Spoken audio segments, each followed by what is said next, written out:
Hello बच्चों, चलिए प्रश्न को पढ़ते हैं और समझते हैं। यदि ई तथा एफ ऐसी घटनाएं हैं कि पी ऑफ ई बराबर 1/2, P of E union F बराबर 3/5 तथा पी ऑफ एफ बराबर एक्स है, तो एक्स का मान ज्ञात कीजिए यदि घटनाएं परस्पर स्वतंत्र है। प्रश्न को हल करने से पहले प्रश्न के लिए हम मुख्य अवधारणा लिख लेते हैं, जिसकी सहायता से हम इस प्रश्न को हल करेंगे। तो प्रश्न की अवधारणा मुख्य अवधारणा में हम समझेंगे कि परस्पर स्वतंत्र घटनाएं क्या होती हैं और इनका सूत्र क्या होता है। तो मैं यही बात यहाँ पर लिखूंगा कि यदि दो घटनाएं हमें दी जाएं ए और बी, तो यदि यदि ए तथा बी क्या है, दो स्वतंत्र घटनाएं या फिर दो परस्पर परस्पर स्वतंत्र घटनाएं हैं, स्वतंत्र घटनाएं है। ये बात याद रखें आप कि यदि दो घटनाएं परस्पर स्वतंत्र हैं तो क्या होगा कि इनका जो इंटरसेक्शन होगा, अर्थात P of A intersection B की जो प्रायिकता होती है वह बराबर होती है ए की प्रायिकता और गुणा बी की प्रायिकता के। यह सूत्र है स्वतंत्र घटनाओं के लिए। तो इस सूत्र की सहायता से स्वतंत्र घटनाओं की जांच भी की जाती है और यदि स्वतंत्र घटना दी जाए तो हम इस सूत्र का प्रयोग कर सकते हैं। अब चलिए जो दिया है उसे लिख लेते हैं। तो देखो हमें प्रश्न में क्या दिया है, सर्वप्रथम उसे लिखते हैं हम। तो दिया है, हमें दिया है पी ऑफ ई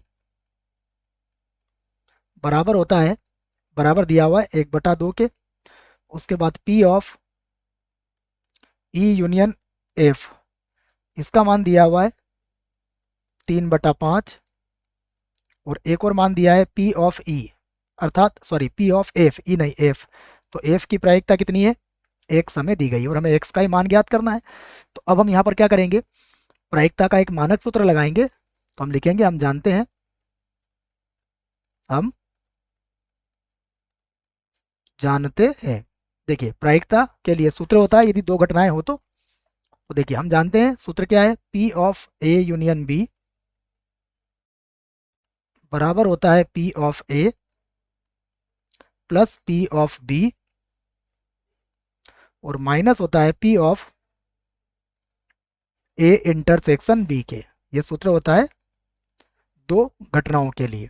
ठीक है, तो देखो इस सूत्र का प्रयोग हम जहां पर यहाँ पर ए और बी घटनाओं के लिए कर रहे हैं तो हम ई और एफ के लिए भी कर सकते हैं। तो देखो इसी सूत्र को हम ऐसा भी लिख सकते हैं। तो अब देखिए हम सूत्र बना लेते हैं, P of E union F बराबर हो जाएगा P of E plus P of F और माइनस होगा P of E intersection F के। अब यहाँ पर हम देखें तो हमें ई और एफ क्या दिया हुआ है, स्वतंत्र घटनाएं दी गई है। तो यदि ई और एफ स्वतंत्र हैं तो हम यहाँ पर ई इंटरसेक्शन एफ का मान रख सकते हैं। तो मैं इसी बात को यहाँ लिख देता हूँ, P of E union F बराबर पी ऑफ ई प्लस हो जाएगा पी ऑफ एफ और माइनस ये जो ई इंटरसेक्शन एफ है ये किसके बराबर हो जाएगा, ये बराबर हो जाएगा P of E into P of F के। ऐसा क्यों कर रहे हैं हम, क्योंकि हमें ई और एफ स्वतंत्र घटना दी हुई है। क्या कहा गया, यदि घटनाएं क्या है, परस्पर स्वतंत्र है। तो हमने ई गुणा एफ लिख लिया है इसे। अब इससे संबंधित हम लोग मान रख लेते हैं। तो देखो ई यूनियन एफ हमें कितना दिया हुआ है, इसका मान लिख लेते हैं हम। तो हम लिखते हैं इसका मान, ई यूनियन एफ हमारे पास है 3/5। तो इसे लिखा मैंने 3/5 बराबर ई की प्रायिकता कितनी दी हुई है, 1/2। तो इसे लिखा हमने 1/2 और एफ की प्रायिकता कितनी दी हुई है, एक्स।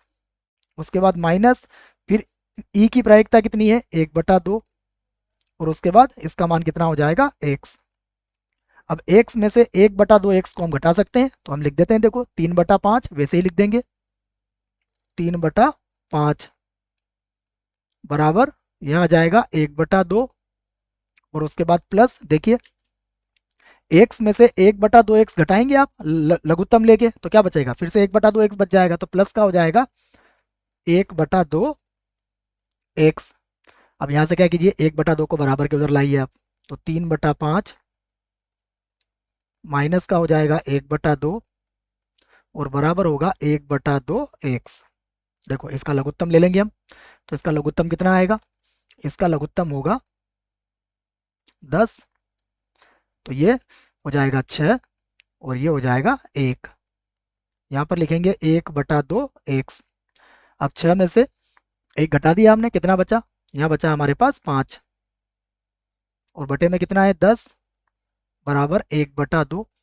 यहाँ से देखिए अगर 2 को आप ऊपर ले जाएंगे तो ये बन जाएगा आपका x बराबर, ये हो जाएगा 10/10, अर्थात कितना आ जाएगा, अर्थात x का मान कितना आ जाएगा हमारा, एक बार चेक कर लेते हैं इसको, कहीं गलती तो नहीं हुई हमसे, देख लेते हैं। यहाँ पर कहीं हमसे गलती हो गई है, इसको एक बार और हल कर लेते हैं। देखो यहाँ थोड़ी सी गलती हो गई थी हमसे, इसको हम सही कर लेते हैं। यहाँ पर देखिए क्या था, यहाँ पर हमने जब इसका लघुत्तम लिया था तो क्या आएगा, इसको देख लेते हैं हम। हमने जब इसका लघुत्तम लिया तो 5 और 2 10 आया, तो यहाँ पर कितना आएगा, यहाँ पर हम भूल गए थे 5 लिखना, तो 6 में से 5 जाएगा तो कितना बचेगा, 1 बचेगा। ठीक है, बाकी वैसे ही हल होगा, तो यहाँ से हो जाएगा x बराबर, ये होगा 2/10। और जब हम इसको काटेंगे तो हम x का मान यहाँ से क्या लिख लेंगे, x का मान हम लिख सकते हैं 1/5। और यही हमारे प्रश्न का उत्तर होगा। आशा करता हूँ बच्चों आपको इस प्रश्न का उत्तर समझ में आया होगा। धन्यवाद।